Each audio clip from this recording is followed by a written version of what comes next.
Thanks, Robert. All right, well, let's see. We'll start the presentation with just a little bit of background and a little bit of insight on how we got where we got. And so Zane Cycles is a bicycle retail store. Let's see. This is. I know, I saw that earlier. Okay, there we go. So Zane Cycles is a bicycle retail store, just like any other bicycle store that you have in your neighborhood or that you've had an opportunity to visit. If you look in the top left corner there, that's a picture of our store. It's an 8,000 square foot retail bicycle store. We have a distribution center that does some B2B business that I'll talk about, which is on the right-hand side there. And on the bottom left are my three key direct reports, and they each run a different division of my organization, and I'll get into a couple of those guys on what they do. So having an understanding of what the bicycle business is pretty, people get it. You know, they understand so what is the trick to this? There we go. So that's a picture on the inside of our store. So everybody understands how a bicycle business works. You buy stuff, you mark it up, you sell it to the customer, and you try to sell the product in a way that has some creativity. Now, one of the things that I decided when I started back in 1981 as a junior in high school, when I bought the store from the previous owner after working for him for the summer, was I need to find a way to be different. I need to find an opportunity to make my business very different from all the other bike shops that you have an understanding of or you have a relationship with. My competitors had big stores. They had lots of advertising, big advertising budgets, lots of customers. And I was in a little 900 square foot store trying to make ends meet with a loan from my grandfather. And so when we started the business and as things progressed, we saw some growth. So first year sales were $56,000 in business. Great year. We closed our books this year at $17 million in sales.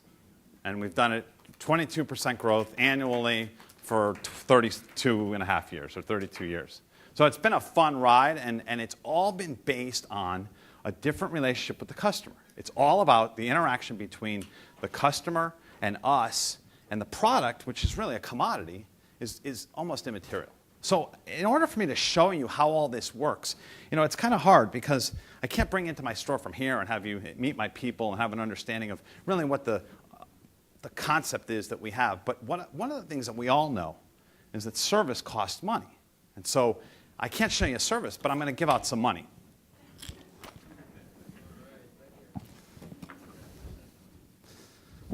Help yourself. Help yourself. Help yourself. We'll go one more. Help yourself. Well, this was an easy one. So let me explain what's going on with this bowl of quarters. It's a base. Oh, all right. Here, help yourself. Thank you. You're welcome. So what this represents, what this bowl of quarters was, and I'll refer back to it during the presentation. So you have to keep in mind what we're talking about here. This is the amount of money that I'm willing to spend on any one customer, hypothetically. And what I've come to find out is that when you offer customers more service than what's reasonable, they self-regulate. When you put lines in the sand, you need to bring it back in 30 days. You need to have a receipt. If it's not in the original carton, we won't take it back. If you're not in by 1, we can't have it done by 3. If we set all these lines in the sand, then the customer wants to cross the lines. But if you basically just say to them, anything you need, we'll do, they then determine how much is a reasonable amount. They don't take the in by 1, out by 3, but they do want to bring something back without the receipt. Big deal. I have all their data in our computer. We know what they bought. We know they returned it when they're returning it to us. So there's not an issue. We don't have a warranty or a return policy that says you have 30 days and after that you only get a store credit. We have an unconditional return policy. You buy something from me, you don't like it, you bring it back, we give you 100% of your money back. No questions asked. During the transaction, we'll say to you, oh, by the way, if you want a gift card rather than money, we'll bonus you with an extra 10%. So if you bring back a $200 item, we'll give you a $220 gift card. That way we don't have to give up the cash, and we know we have this customer as part of our relationship. So we add things to the offering, and that's what I like to show here. So at Zane's, what we do is we offer more service than what you believe is reasonable. I just do this so I don't have to carry these quarters back home.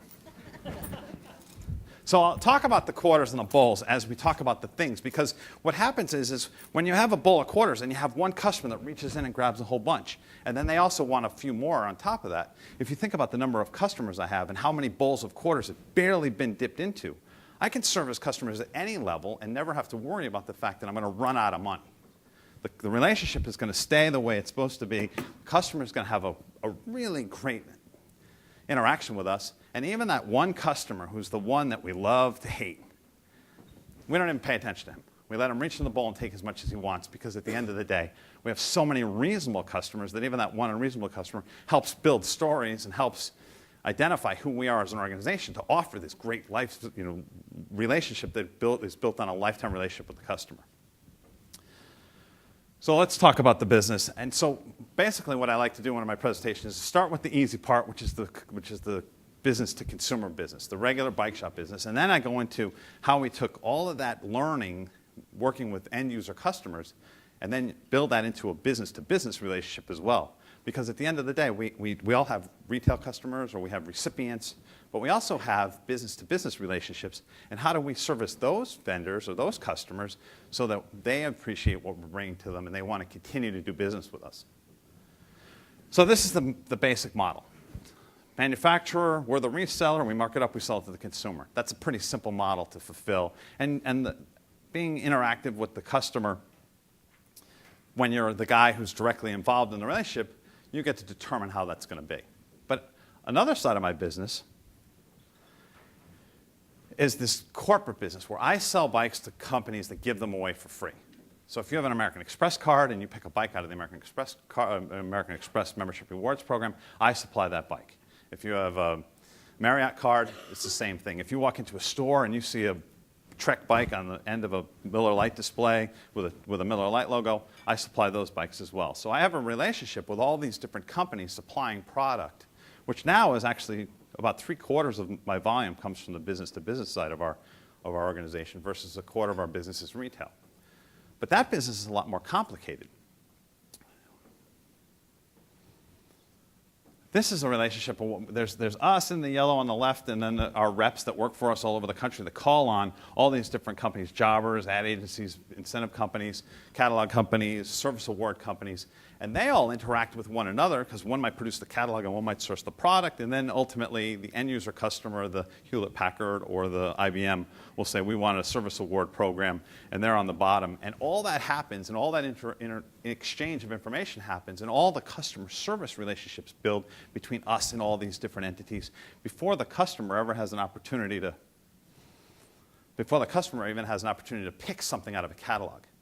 So that'll take 24 months from the time I start interacting with someone to get our product into a program before I'll see my first redemption or first ability to supply a bike to someone in exchange for points. So there's a lot of investment in time, energy, and resources, and to build a customer relationship, a customer-centric relationship with that corporate business before anything actually even happens.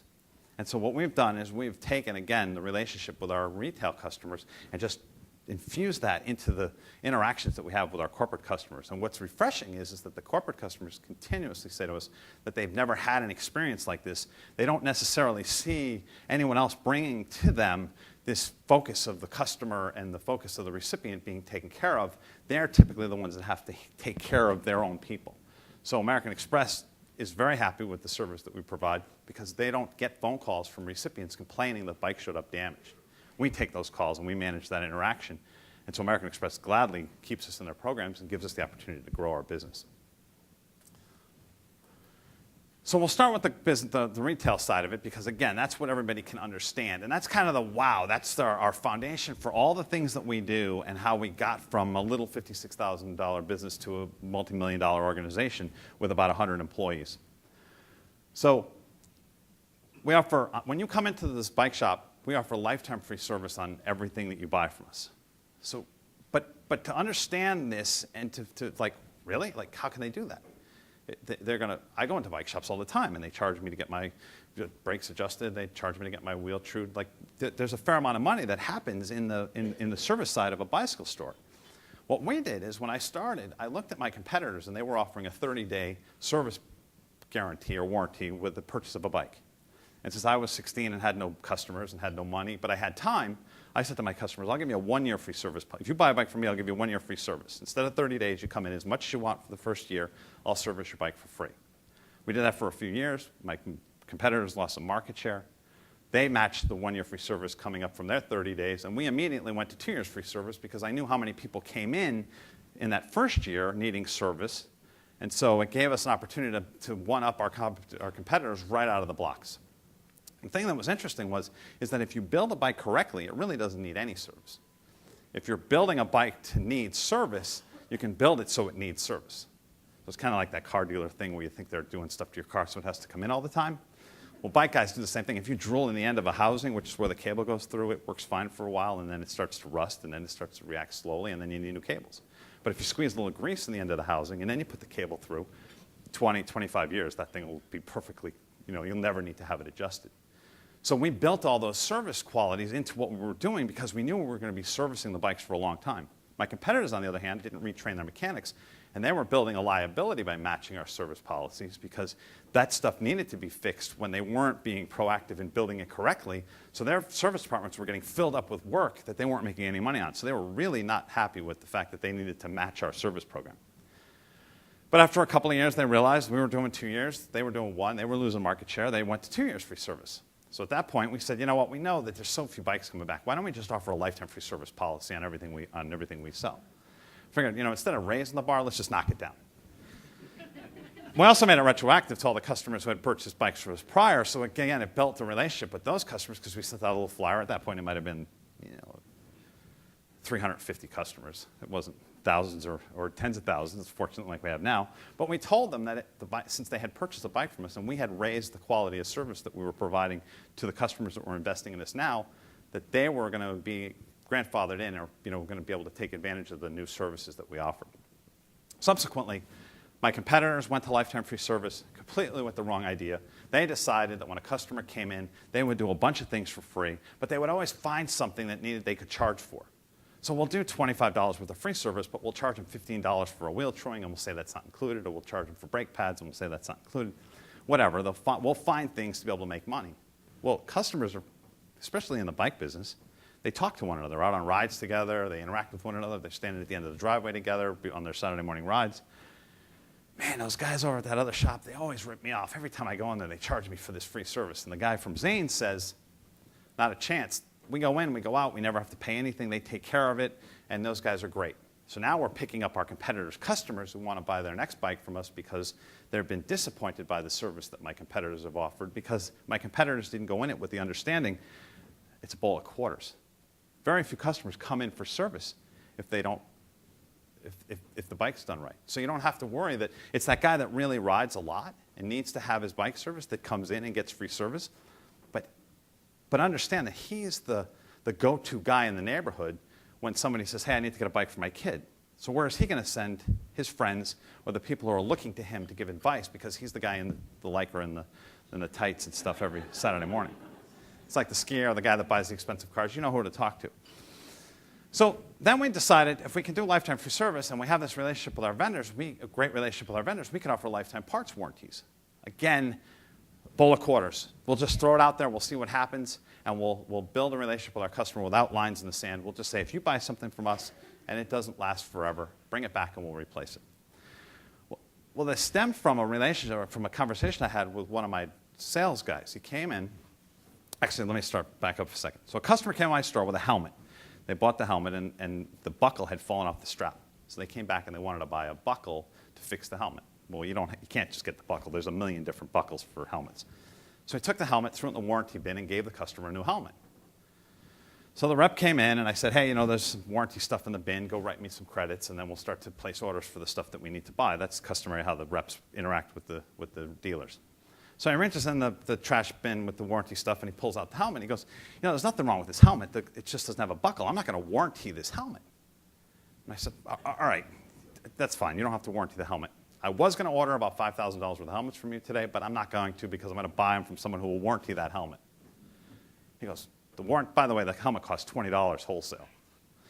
So he's like, oh, no, I can warranty that. I'll warranty it. No problem, I'll warranty it. So then from that point forward, we said to our customers, or our vendors, we're the customer. You're going to treat us well. In order for you to have us bring a ton of money to the table, you're going to have to warranty some bogus claims every once in a while, but we're not going to be abusive. We're not going to reach in the bowl and take tons. We're going to treat you the same way our customers treat us. But if you want to have this continuation of loyalty from us, you need to give us something back in return. So our lifetime parts warranty costs us $0. Everything we take back that we warranty, every one of my vendors gladly writes us a credit for. Whether it's a true warranty or it's just The guy didn't like it because it was the wrong color and he wanted to swap it out. It doesn't matter.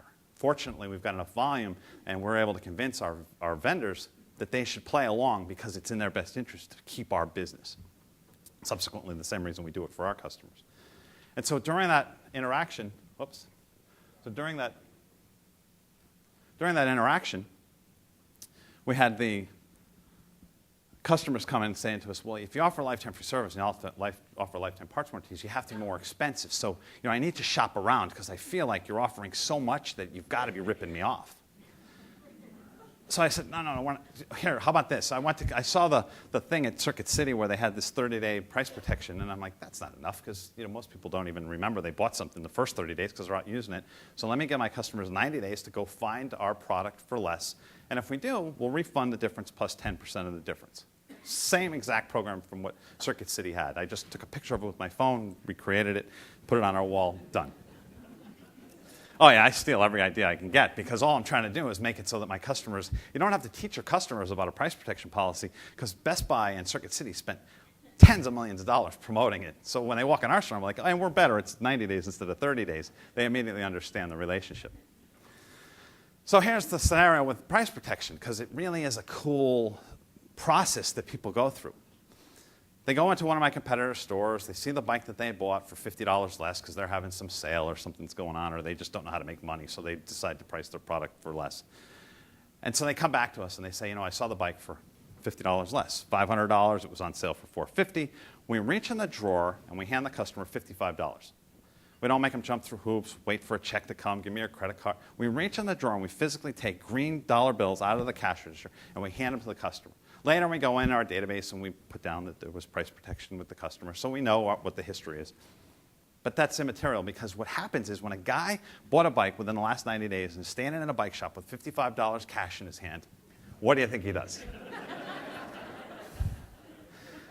So typically, and we monitor this because we're in data hounds. We love to know what's going on. We love to know how much money we're making and where things are going. So $150 is the average transaction that someone does immediately after getting price protection. The guy gets $100 and he gets $110, or he gets $50 and he gets $55. It doesn't really matter. They spend about $110. They typically buy a helmet, they might buy a computer, they buy a light, they might buy a new lock. But we get $150 worth of transactions from them. The value there is that a normal markup is 50% on accessories. So the guy, I made $75 profit on a $150 transaction, which I gave him $55 back on. So I still netted $20 profit by keeping my customer satisfied and having him be like, wow, those guys are awesome. They just handed me cash out of the drawer. If he came in initially and bought the bike plus $150 worth of accessories, instead I need to get $55 off, all day long I would have done it because I want that guy to build a relationship with us, and whatever he sets as the tone and how he wants to interact with us, we're going to do. So it's a situation where there's a definite opportunity for us to build a relationship by doing this price protection thing. We know that to the point where, statistically, no one's ever received price protection twice. Now, that baffles me because I would think, and I'm thrifty. I mean, we do everything to save. It's easier to save $1 than it is to earn $2. So I try to save all the money I can. So if I had an opportunity to go to a company and say, here's the transaction, the next time I buy from them, I would look around and then go back and say, hey, I can get this for less. Give me the difference back. But customers don't, because what's happened is we've built such a level of trust with them that once we give them the price protection back, they don't go to our competitors anymore. They are 100% engaged and loyal to our organization. So the next transaction that they have, and the next 20 transactions they have, and the next 50 transactions they have, they're our customer. And what that allows us to do is to price our product at what we need in order to be profitable. I have this great staff. Most of my guys have been with me more than 10 years, some of them 20, because they get paid a lot of money because we're very profitable in what we do. So the customer even sees the same faces. So there's just this great interaction between everybody in the store and the relationship with the customer that they become our customer. The one place where there's a liability, or what caused the customers to see that their bike was priced less, was flat tires. So a guy's on a bike ride, and he's out.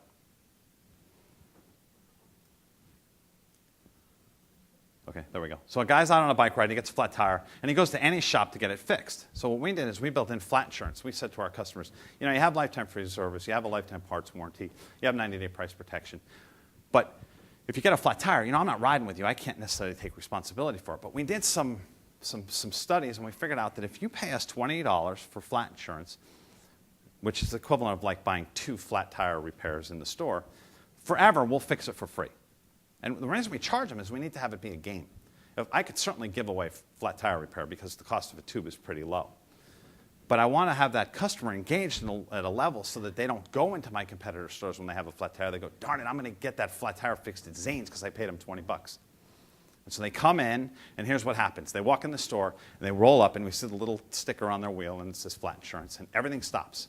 The guys were selling on the sales floor to excuse themselves from the sale. They bring the bike in the back. They wipe it down. The mechanic changes the tire. My manager gets them a cup of coffee, and the customer gets rolled out the front, and they load the bike in the trunk, and we send them on their way. And the whole thing happens in about 4, 5, 6 minutes. That's it. It's a quick in and out. The customers love it. And the reason we do that is because it's a math thing.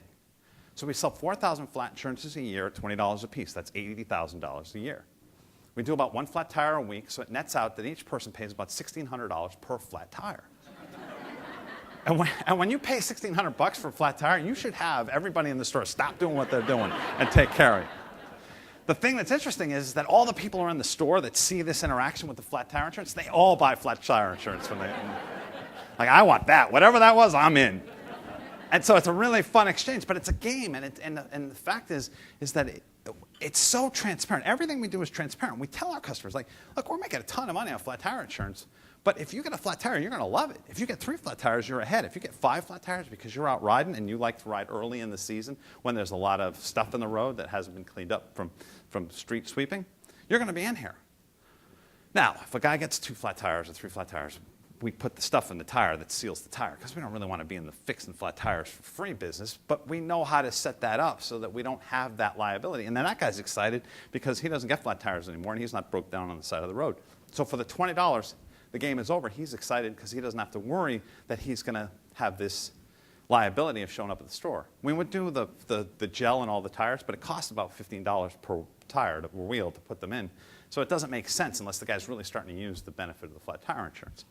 So again, it's all understanding the math and the game and being engaged in it and having the customer go through the experience. We're all customer-centric. Anything they want, they get from us. There's no questions asked. So here's part of the understanding of why we're in the bike business or why we're in the service business and why we look at the bikes in a different way. So Black & Decker years ago did a survey, and they said, we want to sell more drills. What do we need to do to sell more drills? So they surveyed the trades, and they said, is it battery powered? Is it reversible? Is it the same color as all the other tools? Is it lighter? Is it indestructible? And they get the survey information back, and what they found out is that the reason why a carpenter buys a drill is because he needs a hole in a piece of wood. So they're not. Can we get this to? Is there a way to make this work? Hello. So we're not in the drill business. We're not in the bike business. They're in the whole business. We're in the service business. We're in the fun business. We're in the interaction business. We're in the lose weight business. We're in the freedom business. Imagine a 5-year-old kid, for the first time, his parents put him on a bike, he rides away. They can't grab him. It's his first experience in his life where he's literally further away from his parents than they can run and grab him. Like, if you don't embrace that, high-five little kids when they learn how to ride and say, hey, now your mother can't grab you by the cuff, like, all those things matter. They're all part of what it is that we're doing, and it's not that piece of steel with rubber and spokes. And so Black & Decker knows that now as well, and they're doing everything they can to promote the fact that they're in the solution business rather than in the commodities business. And we're all in the solutions business. You can say you're in the commodity business, you can sell anything, but at the end of the day, the reason why the people buy is because there's a value to the product that we're selling to them. And that's understanding that is the way that people engage and how you can then knock all these barriers down, because it's not about the thing, it's about what they're getting. You have to build a relationship with the customer. You have to figure out how to get them to think of you, have them have a feeling that you're the place they want to go. You can be black and white, you can be, just flat, but there's no value to that. You want to build a relationship with the customer so that there's interaction where they have an emotional tie to you, even in a business-to-business model. Oh, by the way, on the top left there, the top right, there's my Twitter handle. If any of you want to follow me on Twitter, I post every night a newspaper and has lots of feeds with the service. But there's just so we're in the social media side of things. We engage in social media, but we do Twitter and we do Facebook as an organization. But that's my personal one, and I kind of focus on the customer service side of things. Hopefully you'll see more of that, because that's really the way to engage people in a different communication level than just sending a flyer in the mail, as they talked about on the last panel. So when we set up this relationship with our customers where we don't nickel and dime, if you come in the store and you need something that costs less than $1 or less than a couple of dollars, we give it to you for free. And the reason we do that is because when you're focused on solving a problem, when someone does something that's positive, you remember it. If you go through your day every day and you get up in the morning and you get coffee and you fill your car with gas, you pick up your dry cleaning, nothing really makes an impact. By the time you get to work, you didn't even remember you did it. But if you go into that coffee shop and there's no lids for the coffee, immediately, oh my God, this place, I hate this place, I can't. Now, 360 days a year, they always have lids, but that one day they don't have it, you're like, I hate them. And so that's the thing that you remember about them the next time you go there, or the next time there's an opportunity to talk about them, you remember the negative. So what we do is we take the negative and we spin it. When a customer comes in with needing a master link or a ball bearing or a nut or a bolt, we give it to them for free and we send them on their way and we apologize for the inconvenience. We didn't have anything to do with it, but we apologize that this was an uncomfortable existence in their day. And it's that way I'm making a positive interaction out of something that was negative. They're very focused. They're trying to solve this problem, and they remember what we did. And then from then on, they always have this warm feeling with why we do what we do. And if you take the parts that sell for under $1, they might cost me 25 cents. We do, a few hundred of them a year. So we're, $20, $30 in investment in all these interactions with customers where they have a positive experience with our business. That's a value that we see is worth setting up, especially when, a tune-up is worth $150. If we're charging a customer who doesn't have a bike from us for a tune-up, it's $150. So when you get lifetime free service, you get a $150 tune-up anytime you need it. 30 cents for a part, that's, here, there's $1. It's an inexpensive way to buy a relationship with the customer. We have a kids' play area in our store. Again, it's one of those things that, it's grown from a TV with a video to, a Brio table, and then it became a sandbox. And we actually had to take the sandbox out of the store because when kids would drive by the bike shop in their parents' cars, the kids would scream they wanted to go in the bike shop. And because they wanted to play in the sandbox because it was 10 by 10 and it had all these great toys. And so I had a mother call me. She's like, when I go for milk, I have to drive 20 minutes out of the way because if I go by the shop, it takes me an hour to calm my kid down. Like, now that's an emotional connection with a customer who's going to be buying a lot of stuff from us. And then we also have a coffee bar. Really? Holy cow. All right. It does. So then we have a coffee bar. And the coffee bar allows for customers to come in and get a cup of coffee, but the value is I want this emotional tie to them because coffee and rubber from bikes has a unique smell, and when you come in the store, you've got this great connection with what the business is all about. So you can smell us, you can feel us, you can engage us, and not necessarily have this, I don't know, do you get that in the Gap? Do you get it in, I don't know, Sports Authority? Not really. So we're building this relationship that's even a different relationship as well.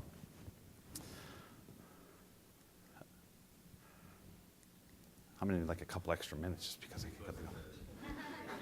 All right, so to tile this in as to where the value is, when we look at the relationship with the customer, the reason why I can know how much money I can spend on a customer is I know how much a customer is worth. A customer to me is worth $12,500 from the time they get their first bike until they get their last bike when they retire, and all the things in between. For a recreational customer, they're going to spend $12,500. What does that equate to? Well, it equates to $5,650 profit, gross margin of about 45% with bikes and accessories included. So my employees look at customers and understand that they're a $5,650 profit, not a customer trying to take advantage of some policy that is built in the background to protect our company. We just remove all of those because every time a customer comes in, we're trying to guarantee that we collect $12,500 of that customer's opportunity and not have them leave $3,000 in or $2,000 in because they're disappointed in what we do. Automobile dealers know these numbers at $500,000. You look at other entities, there's pizza restaurants, it's $25,000. These are all statistical numbers that work Orange juice, same thing, $32,500. That's actually one of the things in our corporate business. Tropicana allowed us to give customers bikes with the Tropicana logo if they reach certain thresholds, because they knew that a loyal customer for Tropicana orange juice was going to buy $32,000 worth of orange juice. So they would spend $500 with me to get a bike and keep that customer engaged in that relationship. All right. Hello. Others, this is a letter I got from Mitchell's, which is where I get men's clothing. They're a great customer service business, and I had not gone in there for a while, and I get a letter with a $100 gift certificate that says, "We've missed you." And 2 days later, in the same week, I got a letter again, "We've missed you," from Staples, because we went to W.B. Mason. And then there was an article in one of the magazines from IBM that said, this piece of luggage is worth $140,000. Now, obviously, they understand that the luggage isn't worth $140,000, but all the transactions for the airline are. I mean, we think about airlines, you take off, you land, you get there safely. That's not the business the airline's in, although that's what I really want them to do well. But the luggage side of it is important as well, because when you show up and your luggage isn't there, then you're in a situation where you don't have the opportunity to move on to your day. So then you pick another airline. So IBM is helping companies be more efficient in that part of their business, and realizing that that's the whole, or that's the service. It's not the commodity. And so to understand the relationship with the customer and how that works, and it doesn't matter whether it's business to business or it's the business to consumer. They buy for different reasons. 30% of the customers buy on price. 30% of customers buy on service. When they make their buying decision, they invest because the service is the value. And the last 40% will buy on service or price, depending on which message is louder. So Walmart, everyday low prices. Zane's will take care of you forever. If I can overwhelm the market with my information versus everyday low price, then I'm able to capture that 40% of the customers. The value of this statistic is that I spend 100% of my marketing on 40% of the customers. But I collect 70% of the revenue, because the 30% that are service-focused come because they hear the message that I'm trying to promote to the 40% of the customers. So if you can pinpoint your marketing to 40% of the market and gain 70% market share, that's a pretty good return on investment. And that's a pretty good way to build your message in the eyes of the consumer. Plus, leaving the 30% to go somewhere else because they're not profitable and they don't really build your business, they really take away. They're the guys that really grab that bowl of quarters and take the whole thing. So I'm willing to release those because I think 70% market share is probably sufficient. All right, and finally, this is one of the statistical things that came from a recent study. And O.C. Tanner, which is one of our corporate customers, they run service awards. You work for a company for 20 years, you get a bike, or you get a gold chain, or you get a watch, or you get a big screen TV. It's not just the Tiffany's gift certificate anymore. Now they have full catalogs you can pick from. So this is their selling, and so they're trying to reach HR people to say, if you run a service award program, you'll get your employees to stay with your company longer. And so if you have a B-grade service award program, they'll stay 10 years. If you don't have any service award program, they'll stay 6 years on average. And these are tested. These are real studies that were done. And if you have a good service award program, you'll get 12.7 years out of your employees. And so I saw this material because they're one of my vendors, and I really fell in love with it, not for the fact that you should have a service award program, because it'll cut your costs on hiring new people.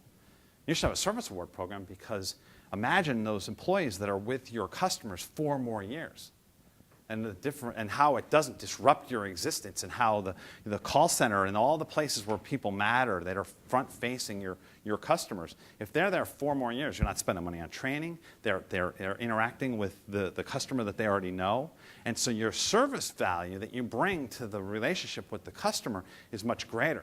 So you'll save a ton of money by not having to hire 40% more people, because that's what the statistics work out to be, or 50% more people. But your customer service standard will increase by 50% as well, because those people will be engaged longer. Plus, you'll have less new people that need to be trained, so the people that are there can help train the people and teach them about the customers. So again, OC Tanner is a great company. They're one of our favorite customers. But the information is valuable because it will help you understand that the relationship that your customer has with your employees, it can be better if you're willing to invest a little bit, subsequently making everybody's life a whole lot easier. All right, so I have a couple of more points I want to make, and then we'll do some questions. So in the business-to-business model, and this is what I was talking about earlier, we moved from a customer-centric retail business to a customer-centric B2B business. And this is where the value came in, where we said, we know all this stuff about customers. Why don't we treat our corporate customers the same way we treat retail customers? And so we went to our customers and we said, we'll do anything that you want us to do. You just tell us what you want, and we'll make it so your life is easier. So they said, well, we hate bikes because they come in 5 different sizes. Nobody knows what size they are. They get shipped. They always pick the wrong size. They have to ship them back. And we said, fine. We'll take the information that we're going to drop ship these bikes to an American Express customer, but we'll get a hold of that customer via email or a letter or call them and find out what their height and inseam is. And we'll send them the right size bike. We know what size they need to ride. If they tell us they're 5'10" with a 30-inch inseam, they're on an 18-inch bike. If they don't know that, they're going to pick the 23-inch bike because they want the most for their money, and that bike is this tall, they won't be able to ride it. So the customer said, well, we need to make sure that the relationship is good. We don't want to have an interaction where they feel like they're being, sold. I'm like, no, we'll work together. We'll set up the protocol and everything that has to happen so that your recipients or customers, their customers, our recipients, will be treated really well and they'll be really happy. And so what happened is we built this program into place, and the phone didn't ring in my customers' call centers. Because when the bike got there, it was the right size, and they didn't have to worry about it. They didn't have people call and say, I need to ship back this 50-pound box that's oversized that costs $80 to ship each way. They were satisfied with what the relationship was.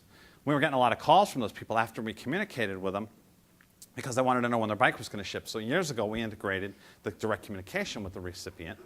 So we set up emails that told them where it was in the process of being built and assembled and shipped, and then they could track the shipping. And then now we do text, and we do online. You can log into a web portal, and you can see your product any way that you want to see it. Again, diminishing the demands on our customer, the American Express, Marriott, any of those guys, because the customer isn't calling there saying, well, when's my product going to ship? And so again, it built a relationship with the customer, with my customer, American Express, where they're like, God, you do it so differently than everybody else. Just keep doing what you're doing. This is awesome.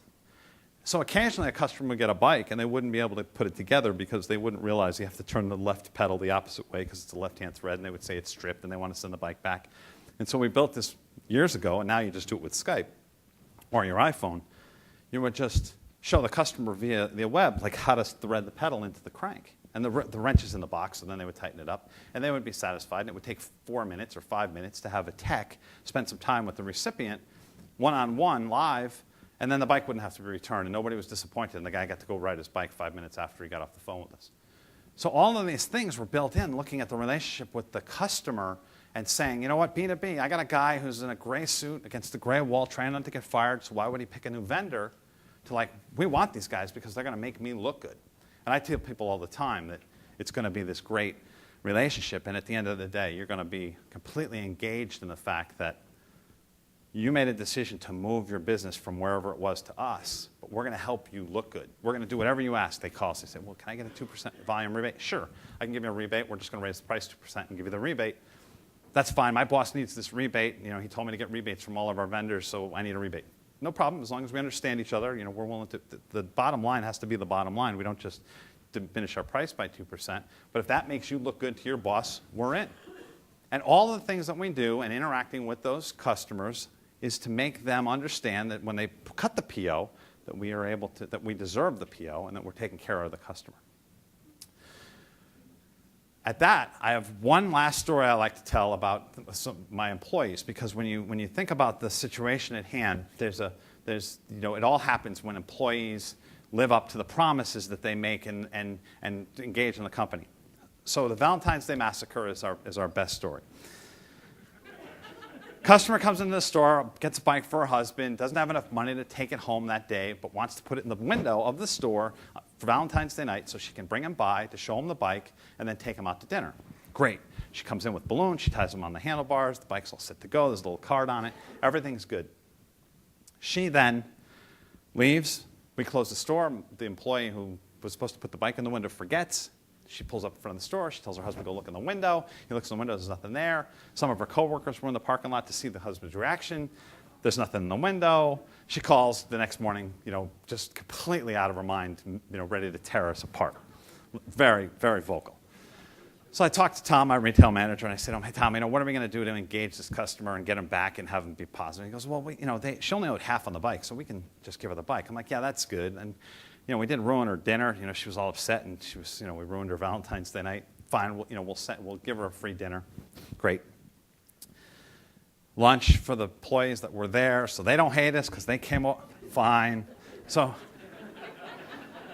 he calls the woman. He says, we're going to come over. We're going to bring the bike to your husband, and we'll fit him tonight. I'll bring it to your house, so we'll make up for our mistake. So he goes to the house, and I'm waiting for a call back, and he presents her with the dinner certificate, and he tells her we're going to cater lunch the next day. Whole thing's going great. I'm waiting for a phone call, nothing, and I look and I see a voicemail, and I pick it up, the voicemail, and I listen to it, and it's like, dude, she kissed me.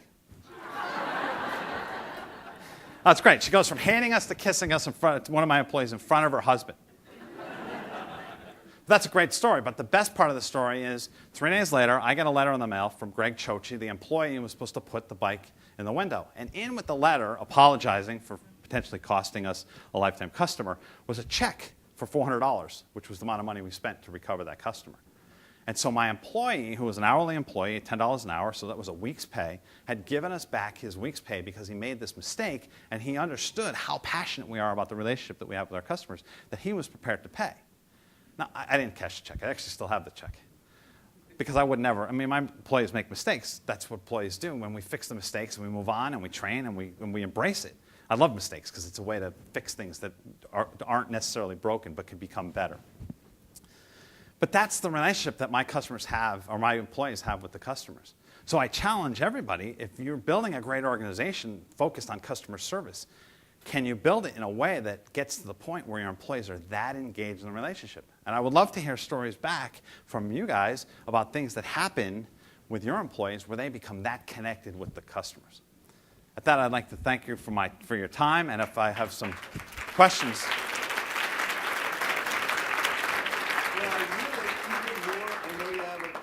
I have to first ask you a very, very quick question because he understands Twitter inside out, upside down. One time about maybe a year or two ago, you were telling me, just tell everyone quickly, the way you know bikes inside out, just what does everyone have to do in Twitter to totally grow yourself? Okay, so you're going to love this. All right, so for Twitter, if you're engaged in Twitter's a great opportunity to meet people. So if there is someone that you want to meet in an organization, CEO of a company, it doesn't matter who it is, find their Twitter relationship and then retweet their tweets. Because when you retweet someone's tweets, they see that you retweeted it, and then they know who you are. And they look at who you are, and they're like, who's this guy who retweeted or who's this person who retweeted my tweet? And they see your history, your little blurb on Twitter, and then you retweet them again, and then you retweet them again, and you do it 2 or 3, 4 times over the period of a couple of weeks. And then when you want to pick up the phone and you call them, they take your call. I've never tweeted someone 4 times and then not had them receive my call to have a conversation about it. The guys from Ebates are a perfect example. I do a lot with Ebates where you get money back if you go through their portal. And we use them quite a bit for the stuff that we buy in the business. And I wanted to talk to their chief marketing officer about potentially getting involved in helping them promote small businesses. And so I tweeted him 4 times, and I called him, and he goes, dude, I was waiting for the call. I knew it was coming. So it's all right, but you've already built a relationship. And again, what you're trying to do is build a genuine relationship with someone that has value. So that's really one of the benefits of Twitter. And you can promote all the time. Also with Twitter, 1/3 is about you, 1/3 is stuff you're interested in, and 1/3 is shameless promotion. So you have your insight, I believe this, this is something I read about, I think you should read it. And then this one is, I have a book, Reinventing the Wheel, you should buy it. John. Chris, it's John Carroll from Ipsos Loyalty. I'm speaking next, and thanks for the warm-up. Sure. We were just talking right before your speech, and could you tell people about you are a B2C company, then a B2B company, and now you're really a bike shop masquerading as a technology company.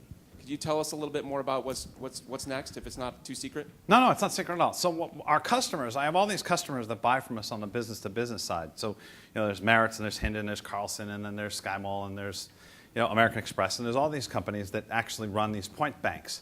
And they all have different systems in their organizations to send the data to us. So some is EDI 173, some is EDI 521, some is FTP sites, some just want to fax in POs. And so we did is we went out to all these customers and we said, give us the way you want to feed us the data, and we'll take it any way you give it to us, and we'll put it in a database that we can manage to then manage our internal workings to be able to ship the product. And then at the same time, as it goes out, we'll send you back the data. We'll do your billing. We'll give you shipping information. We'll confirm the order, receipt. And we'll do it under your terms. And so now we have 200 customers that all feed into this central database. We call it Zeus, Zane's Enterprise Utility System, Utility Enterprise System. And so now what's happened is my competitors are coming to us saying, hey, these guys are telling us that we should look at what you're doing, because they don't ever talk to us anymore because it's all electronic, and you guys do a great job of filling the orders. Can we get a feed? Can we get our feed through Zeus out to us? We're on the Oracle system. Can you give us the data from those 200 customers in a format that'll work in our proprietary system? And so my IT guys are now working with customers or competitors to feed them their POs and their information. And ultimately, I would guess in the next 2 years, we'll probably exceed our volume, our dollar volume in IT relationship over the stuff that we ship and sell at retail. And again, all business to business, all customer centric, giving the customer what they want without having them have to jump through hoops. Chris, I will bet there are a ton of people with questions, so I'm going to ask something I've never asked before, but if you want, because we run on time and we end on time, so you don't get out late. If you want to say what your email address is, Yep. Is that okay? Absolutely. Chris, I know I didn't ask you. Oh, no, that's fine. You It's could perfectly just fine. My ask me, email I is, would are give my it. initials? What's your email address? It's cz@zanes.com. Just my initials at zanes.com. cz@zanes with an S. ZANES.com. Any questions you have, you can email him, and maybe he'll get back. I'll get back to you, absolutely. And also, if you go through the Zane's website, because you forget that, just the info, I get all the emails from there as well. So we're all transparent. Everybody sees everything. Except not my personal stuff. Let's hear Thank it you. for Chris Zane.